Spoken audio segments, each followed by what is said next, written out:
Assalamualaikum warahmatullahi wabarakatuh. الفاتحة بنية الفتوح ونور رسول توبة النصوص صلاح الجسد والروح إلى حضرة النبي مصطفى رسول الله صلى الله عليه وسلم. ثم إلى شيخنا والهدى والإمام الحبيب علي محمد بن محمد بن حسين الحبشي. ثم إلى شيخنا الحبيب علي بن محمد صدق الحبشي. ثم حبيب علي محمد بن علي الحبشي. ثم حبيب عبد الرحمن بن محمد بن الحبشي ورسولهم وأخبرهم الله تبشرهم برحمة المغفرة. وصلى شيخنا الحبيب علي بن محمد بن علي بن علي الحبشي وصولهم وأخبرهم أن الله يتغشاهم برحمة المغفرة وينفعنا بأسرارهم وأنوارهم وعلومهم ونفحاتهم في الدين والآخرة. سر الفاتحة. أعوذ بالله من الشيطان الرجيم. بسم الله الرحمن الرحيم. الحمد لله رب العالمين الرحمن الرحيم مالك يوم الدين.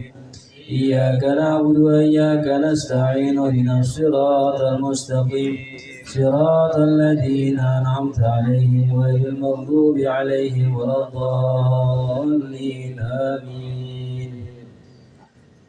بسم الله الحمد لله والصلاة والسلام على سيدنا محمد سيد المرسلين وعلى آله وصحبه أجمعين. أما بعد.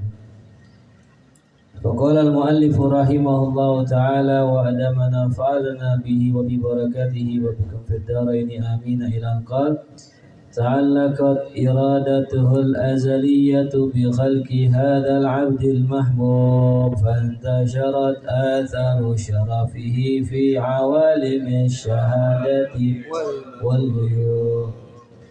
Ta'allaqat, ya, berhubungan, iradatuhul azaliyah, iradahnya Allah di masa azali yang dahulu. Ya, azali maknanya adalah al-qadimah. Laisa laha ibtida, di mana tidak ada permulaan.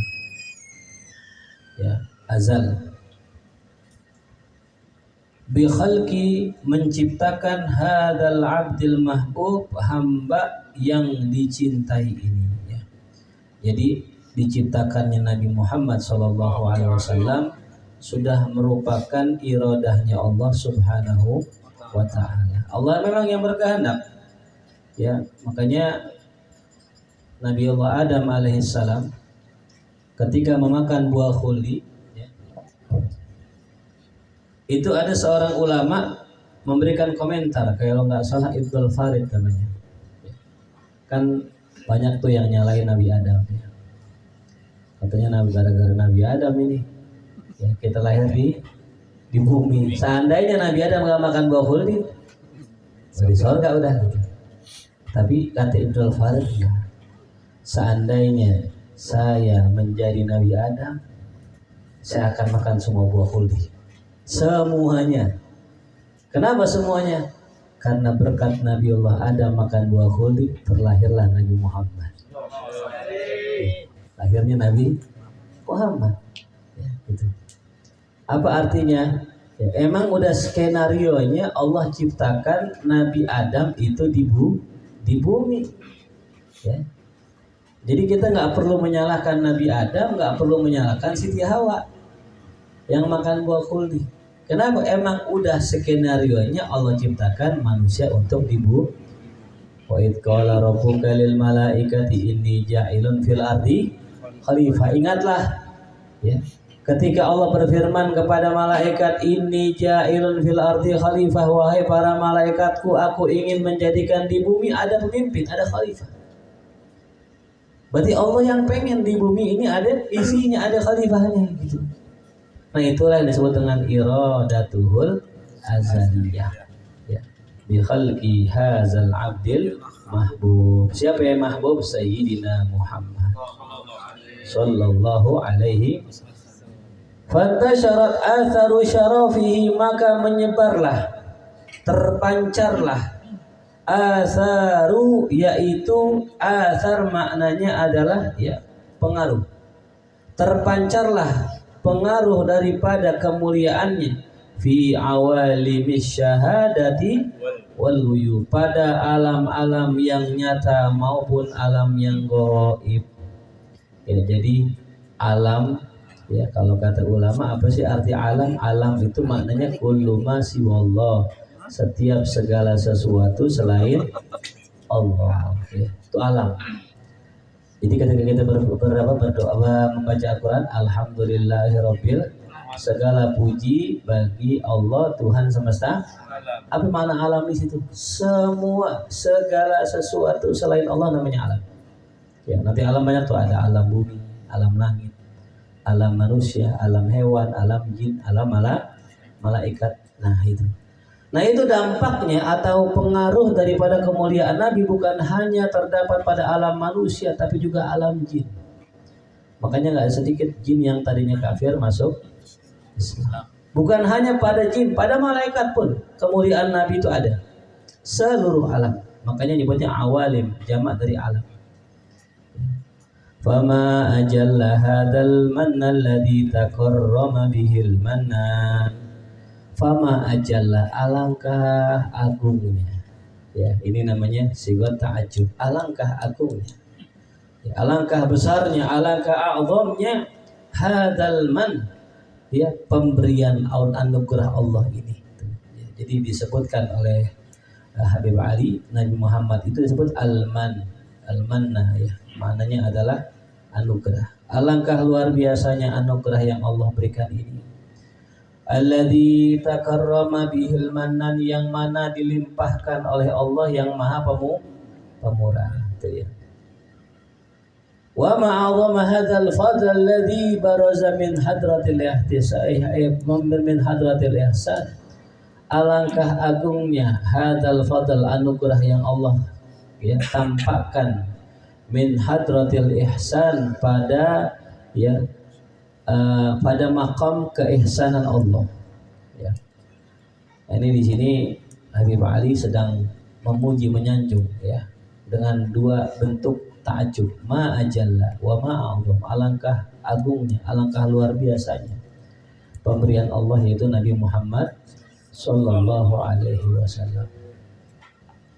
Suratan kamilatan zaharat fi haikalim mahmud, yang mana Nabi Muhammad SAW surah ya dibentuk oleh Allah kamilatan, dengan sempurna. Zaharat, yang mana nampak itu fi haikalin mahmud, pada rupa yang terpuji ya. Jadi Nabi kita Muhammad SAW sebagaimana kata Imam Hasan bin Sabit ya, yang pernah memuji Rasulullah, qara'na fi duha wa la sawfa yu'ti fasarra qulubana zakal ata'u khuliqta mubara'an min kulli aibin ka'annaka qad khuliqta kama tasha'u. Apa katanya? Khuliqta mubarra'an min kulli aibin, ya Muhammad, engkau diciptakan oleh Allah tanpa satu pun kekurangan. Ka'annaka qad khuliqta kama tasha'u, seakan-akan engkau diciptakan dengan kehendakmu sendiri. Nah, ini ya perlambangan bahwasanya bentuk rupa yang paling sempurna adalah rupa Nabi Muhammad. Suratan kamilatan, rupa yang sempurna, zaharat, yang nampak pada bentuk yang terpuji. Ya, maka nggak heran Habib Ali sangat cinta ya dengan Nabi Muhammad SAW. Ya, saking cintanya Habib Ali Habsyi, setiap waktu, setiap saat selalu bikin maulid, selalu baca maulid, selalu muji Nabi, sampai orang ada yang kritik ya, dikit-dikit Nabi, kayak nggak ada yang lain aja gitu. Ya, dikit-dikit maulid mulu. Ya, beda sama kita ya, kalau kita maulid juga mana ada berkatnya. Kalau beliau nggak maulid, baca maulid sampai beliau muji Rasulullah, ada yang celak. Ya. Sampai muncullah satu syair, apa tuh? Ya, apa syairnya? Ya, apa syairnya Habib Ali? Apa yang gitu? Da'uni unaji habibi wala ta'zuluni fa'azli haram. Apa artinya? hatinya, da'uni, tinggalkan aku, biarkan aku. Unaji habibi, aku sedang munajat kepada kekasihku Nabi Muhammad. Fala ta'zuluni, jangan sekali-kali kalian kritik saya. Fa'azli haram, karena yang mengkritik saya hukumnya haram. Kenapa? Anda lagi muji Rasul. Masa orang muji Rasul dikritik, disalah-salahin lah? Nggak ada itu. Ya. Ini saking fananya dengan Nabi Muhammad. Kalau ada orang fana dengan Allah, Habib Ali fananya dengan Nabi Muhammad. Dikit-dikit Nabi Muhammad, dikit-dikit Nabi Muhammad. Itu bahkan ada satu makalah yang mengatakan Habib Ali tiap hari melihat Rasulullah dalam yaqozoh, dalam keadaan sadar, bukan mimpi, bukan. Itu. Nah kenapa? Itu anugerah dari Allah Subhanahu wa Ta'ala. Makanya kenikmatan yang paling besar yang didapat oleh seorang pecinta adalah berjumpa dengan yang dicinta. Ya, makanya kita kalau bisa punya himmah, punya kepengenan, pengen jumpa Nabi Muhammad, pengen mimpi Nabi Muhammad, pengen bisa melihat keindahan wajah Nabi Muhammad sallallahu alaihi wasallam. Fata'attarat biwujudiha agnaful wujud. Fata'attarat, maka menjadi harum, biwujudiha, dengan hadirnya Nabi Muhammad, agnaful wujud, seluruh sisi alam semesta. Masyaallah ya. Wa tarrazat burdal awalimi bitirazit takrim. Wa tarrazat, dan terselimutilah burdal awalim, dengan selimut alam semesta, bitirazit takrim, dengan sulaman kemuliaan. Ya, ini bahasa yang sangat-sangat indah. Ya. Allahumma shalli wa sallim asyrafas salati wa taslim ala sayyidina wa nabiyina Muhammadin ar-raufir rahim. Allahumma shalli wa sallim. Jadi yang paling bagus bacanya Sayyidina Muhammadin Nabi Raufir Rahim. Ala Sayyidina wa Nabiyina Muhammadin Raufir Rahim. Walaupun boleh sih Raufir Rahim. Nah itu ya, inilah satu muqaddimah ya, yang dikarang, ditulis oleh seorang muhibbi Rasulillah, pecinta baginda Rasul sallallahu alaihi wasallam, yang menggambarkan bahwasanya keberadaan Nabi kepada kita adalah rahmat. Itu yang pertama ya. Diutusin Nabi untuk umat adalah rahmat lil alamin, bagi seluruh alam. Yang kedua ya, keberadaan Nabi di tengah-tengah kita adalah al-mannu. Al-mannu maknanya anugerah. Apa bedanya? Kalau kita sebutkan makna al-mannu itu adalah anugerah yang nggak bisa dibalas. Ya, jadi datangnya Nabi kepada kita itu anugerah dari Allah. Ya, al-man. Ya, tuh. Yang ketiga, Nabi datang sebagai fadl. Fadl ya, karunia. Tuh. Yang keempat, ya Allah jadikan Nabi Muhammad SAW suratahu kamilah, bentuk rupanya sempurna. Kenapa sih mesti sempurna? Begini ya. Kita kalau diajak sama orang ya, orangnya jelek, orangnya kusut, ya sumpah dah gitu. Butak ya, bukan rawa butak gitu. Kita juga ogah nyamperin, lagi bau ini tuh ya. Tapi kalau orangnya ganteng, orangnya rupawan, wangi, ya, enak dilihat, nah, ya, mau nggak kita ikut? Mau. Ya. Nah ini satu pelajaran buat kita ya. Kalau kita lihat Rasulullah begitu, Allah pengen hambanya ini masuk Islam, pengen hambanya selamat. Allah utus utusan yang benar-benar luar biasa. Zahirnya indah, tampan, rupawan, wangi, akhlaknya cakep. Masih ada juga yang nggak mau ikut. Dia udah kebangetan udah. Gitu, ya. Maka bukan hanya bumi yang menjadi wangi, tapi fata'at-tarat biwujudiha akna wujud. Ya, kalau seandainya Allah bukakan bagaimana alam-alam yang lain, pasti kita akan menemukan di setiap alam-alam semesta itu terdapat nama Nabi Muhammad. Ya. Ini kita di bumi nih. Ya, kita bisa lihat di mana-mana ada nama Rasulullah, apalagi bulan Maulid. Di sini banner Maulid, sono banner Maulid nih. Umbul-umbul Maulid. Begitupun di alam-alam yang lain, di alam malaikat, di alam langit, semua ada nama Nabi Muhammad. begitu memancar keindahan Nabi Muhammad, begitu luar biasa kemuliaan Nabi Muhammad, sampai seluruh alam semesta isinya nama Nabi Muhammad. Ya. Cuma kita nggak lihat. Kalau Allah bukakan penglihatan kita, ya, kita masuklah ke alam malakut ya. Kan alam ada dua, alamul mulki dengan alam malakut. Di alamul mulki, alam kita nih, kerajaan dunia, kita bisa lihat bagaimana luar biasa nama Nabi Muhammad. Bahkan nama beliau tercatat sebagai orang yang paling punya pengaruh nomor 1 di dunia. Gak punya Facebook, gak punya Instagram, gak punya channel YouTube, tapi namanya harum luar biasa. Itu di dunia, di alamul mulki. Nah, bagaimana di alam malakut, aksar lebih luar biasa lagi. Nah itulah yang kita mesti mengagungkan, mesti tahu kadar kedudukannya Nabi Muhammad. Nah kalau kita sudah tahu kadar kedudukannya Nabi, baru muncul mahabbah. Hormat, cinta itu kadang muncul kalau orang kenal. Ya, kalau kita kan menyepelekan. Ya, apa buktinya? Banyak orang nggak baca sholawat. Banyak orang nggak baca. Kok bisa ada orang nggak baca sholawat? Kok bisa gitu ada orang nggak baca sholawat? Karena nggak tahu kadar sholawat. Ya, dia taunya apa tuh? Gantungan kunci TNI ditahu tuh. Ya kalau ente bawa nih nggak bakal ketilang ente gitu. Sampai ada orang minta stiker polisi. Kenapa? Ini kalau ente pasang di mobil nggak bakal ketilang ente. Dia percaya tuh dengan stiker, percaya sampai gantungan, tapi nggak percaya dengan sholawat. Ini ada yang muskilah. Ya. Orang bisa pede berangkat pergi keluar kota bawa ATM, ya. Tapi nggak pede kalau bawa sholawat. Tapi dia bawa sholawat, padahal nih itu kalau mau cobain silakan ya. Sholawat itu kunci pembuka.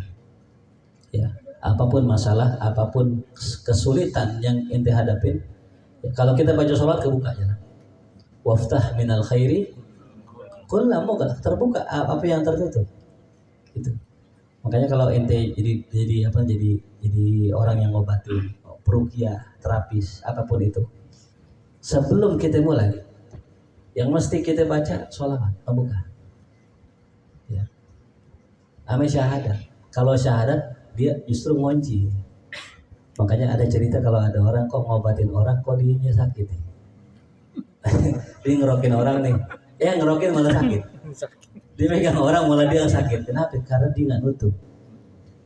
Dan cara nutupnya adalah baca syahadat. Asyhadu an la ilaha illallah wa asyhadu anna Muhammadar Rasulullah. Dan cara membuka nih orang biar keluar penyakitnya dengan baca apa? Makanya kalau orang tahu betapa agungnya sholawat, nggak bakal pernah berhenti sholawat. Setiap hari, setiap waktu. Ya, bahkan ada seorang kiai, ya kalau nggak salah di Lirboyo, itu gedung-gedung yang ada sekarang itu satu sholawat dibaca sama dia. Berapa banyak sholawatnya? Sekali sholawat 350.000 sholawat. 350.000. Kata beliau, nih kalau ente baca sholawat 350.000 kali, hajat ente nggak kabul, kencingin kuburan saya. Kalau baca sholawat 350.000 kali ente nggak kabul hajatnya, kencingin kuburan saya. Makanya nih, ya. Kadar Nabi yang mesti kita tahu. Betapa luar biasanya Nabi. Betapa luar biasanya sholawat kepada. Kalau kita sudah tahu kadar sesuatu, pasti kita kejar, pasti kita cari. Kalau tahu kadarnya. Banyak orang berangkat keluar Batang, malam-malam capek-capek gitu. Karena dia punya hajat, dia berangkat ke sana. Kenapa? Dia tahu kadarnya Habib Hussein Ali terus. Kalau dia nggak tahu kadarnya, dia nggak bakal ngapain kok sono jauh-jauh. Jadi kalau kita pengen dapat sesuatu manfaat, cari tahu dulu kadar kedudukannya. Nah inilah mu'alif kitab ini membuka ya muqaddimah maulidnya dengan menggambarkan bagaimana kadar keagungan Nabi Muhammad. Makanya mohon maaf banyak orang kalau acara pengajian maulid gitu kan, ya dia mungkin dasar meremehkan atau apa, kadang-kadang nggak senang sama maulidnya, udah skip aja maulidnya gitu.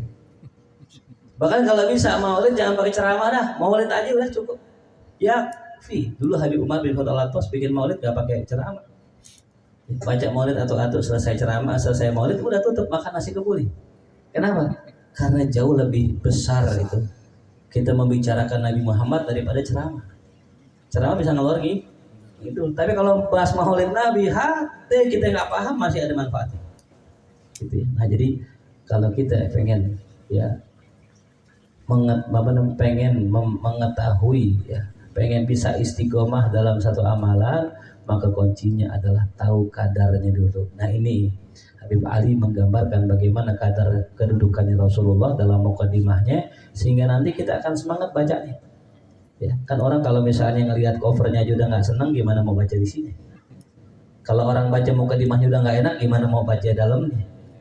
Ya, makanya ini kalau kita buka rahasia daripada kitab Maulid Sudur ini nggak cukup waktu kita. Ya, dan juga belum tentu sampai kita makom kita untuk melihat bagaimana hakikat daripada keagungan Nabi Muhammad Sallallahu. Kalau antum bisa melihat ya dengan luar biasa Habib Umar, ya, antum bisa melihat bagaimana luar biasanya Habib Zain dan ulama-ulama para Habib yang lain, bagaimana itu Nabi Muhammad. Ya, kita ngelihat Habib Umar aja udah nggak sanggup kadang-kadang. Begitu dahsyat haibahnya, bagaimana Rasulnya, bagaimana datuknya gitu. Ya, itu jadi untuk pembukaan daripada mukadimah kita ini ya, kita sudah menyelesaikan dari fasal pertama yang intinya adalah menggambarkan bagaimana kadar kedudukan Nabi Muhammad Sallallahu Alaihi Wasallam. Mudah-mudahan kita bisa mendapatkan syafaat bagi Rasulullah SAW. Kalau nggak salah saya pernah cerita ya kemarin di sini, pernah nggak saya cerita tentang orang yang punya utang? Hah? Pernah cerita di sini yang tentang sholawat Nabi, kapan ceritanya? Hah? Belum pernah cerita ya? Saya ceritain aja ya. Kalau udah pernah cerita saya nggak ceritain. Kalau santri mah dan sering dengar ya. Jadi ada kisah, ada orang punya utang. Utangnya banyak. Kredipo, aku laku, EasyCash. Online. Tapi ini zaman dulu, bukan zaman sekarang, zaman dulu ya. Zaman dulu. Ini orang punya utang banyak, akhirat tuh ceritanya dia jadiin itu utang satu pintu. Nah, jadi pelajarannya kalau kita pengen punya utang jangan banyak-banyak pintu. Ntar yang japri banyak soalnya. Mendingan satu aja Pak Imam misalnya gitu. Satu aja, mau ucup misalnya gitu. Enak kan gitu. Ya. Akhirnya ya dijadiin satu pintu. Nah ini kebetulan yang minjemin duit dia pedagang. Singkat cerita ini pedagang ya nagih. Mana ente berutang? Wah ane nggak punya duit. Ente tuh lama ngutang mana? Ane aduin ente ke hakim. Diajaklah ke hakim. Sampai di depan hakim, di sidang dia kata hakim, ente kalau nggak bisa bayar besok, bayar sekarang, maka ente saya penjara. Ya kata ini orang, ya saya nggak ada tuh, saya nggak bisa bayar sekarang. Tapi kalau mau penjara, izinkan saya pulang. Saya pengen cerita sama suami, pengen cerita sama istri saya, sama keluarga saya. Biar pamitan gitu bahasanya. Pulang ke rumah, ditanya tuh sebelumnya, ente kalau pulang ke rumah, ntar ente kabur lagi. Apa jaminan ente gitu? Kata orang ini, jaminan saya Rasulullah. Karena menjamin dirinya dengan Rasulullah, dipulang atau tidak percaya dah, silakan pulang. Ya. Nah, singkat cerita, kita singkat-singkat aja nih ya. Ngobrol sama istrinya gitu. Kata lakinya, Neng, abang pengen dipenjara karena nggak bisa bayar utang. Terus abang kok bisa kabur ke ini? Ya abang bilang kalau abang abang pulang jaminannya Rasulullah, abang rela ya nggak diakui umatnya Rasulullah, nggak dapat syafaat Rasulullah. Nah kalau begitu bang, kita baca sholawat yang banyak bang ya. Nah akhirnya tuh mereka baca sholawat tuh banyak sampai ketiduran baca sholawat saking banyaknya. Nah di situ malam itu dia mimpi ketemu Rasulullah. Rasul ya memerintahkan, ya fulan, kalau ente mau bayar utang minta kepada gubernur, sampein salam saya sama dia. Ya, mendapat bisyarah begitu ditanya, ya Rasulullah kalau dia nggak percaya sama saya gimana? Bilang sama dia. Dia wiridannya 1000 kali sholawat tiap hari. Dan malam itu dia lupa sholawat di ketiduran. Oke siap ya Rasul, bangun pagi-pagi berangkat ke tempat gubernur. Diminta, katakan dia, gubernur ente dikirim salam sama Rasulullah. Oh girang dia. Emang kenapa pesan Rasul? Bayar utang saya. Wah bohong gitu. Bilang aja mau minjem, mau minta duit pakai nama Rasul. Enggak ya, saya benar. Saya punya bukti bahwa saya mimpi Rasulullah. Apa buktinya? Kata Rasul, Anda tiap malam sholawat 1000 dan Anda semalam lupa baca sholawat. Tuk aja, oh bentar nih orang nih. Dikasih nih berapa utangnya? 500 dinar. Dikasih utangnya, dikasih juga nih hadiah karena ente kirim salam buat Rasulullah dari Rasulullah tuh. Dikasih. Berarti dapat kurang lebih 2000 dinar. Itu bawa pulang. Dia pengen bayar utang sampai depan hakim, ya. Kata hakim, tunggu. Kenapa ente? Ane mau bayar utang. Tanggal dulu. Nih, ane punya duit buat ente 500 dinar. Loh kok ente ngasih ane? Semalam ane ngimpi Rasulullah. Kata Rasulullah, kalau ente mau selamatin tuh orang yang punya utang. Dapat 500 dinar. Nah giliran nunggu nih yang punya utang, yang ngutangin. Pak sini, saya mau bayar utang. Oh tunggu, jangan bayar utang dulu. Kenapa? Ini buat ente aja dah. 500. Ditanya gitu, kenapa? Semalam saya ngimpi Rasulullah. Kata Rasulullah, kalau ente maafkan dia, ane maafkan nanti di hari kiamat. Ya. Jadi yang tadinya ngutang pulang gua apa tuh? Berkat baca apa tuh? Salawat. Jadi kalau kita punya hajat udah salawat udah. Ya. Ntar pulang dari sini Mang Ucup sampai subuh. Apa yang diminta tuh ya? Ya makanya tadi itu 350.000 dibaca. Saya belum nyobain belum ya. Berapa jam belum tahu dah tuh. Ya. Dan salawat jangan panjang-panjang, jangan salawat nari aja nggak wajahnya. Baca salawat Jibril sallallahu ala Muhammad sallallahu ala Muhammad sallallahu ala Muhammad sallallahu ala Muhammad. Jangan yang panjang-panjang. Ya, karena kalau panjang udah pasti gak kejar itu.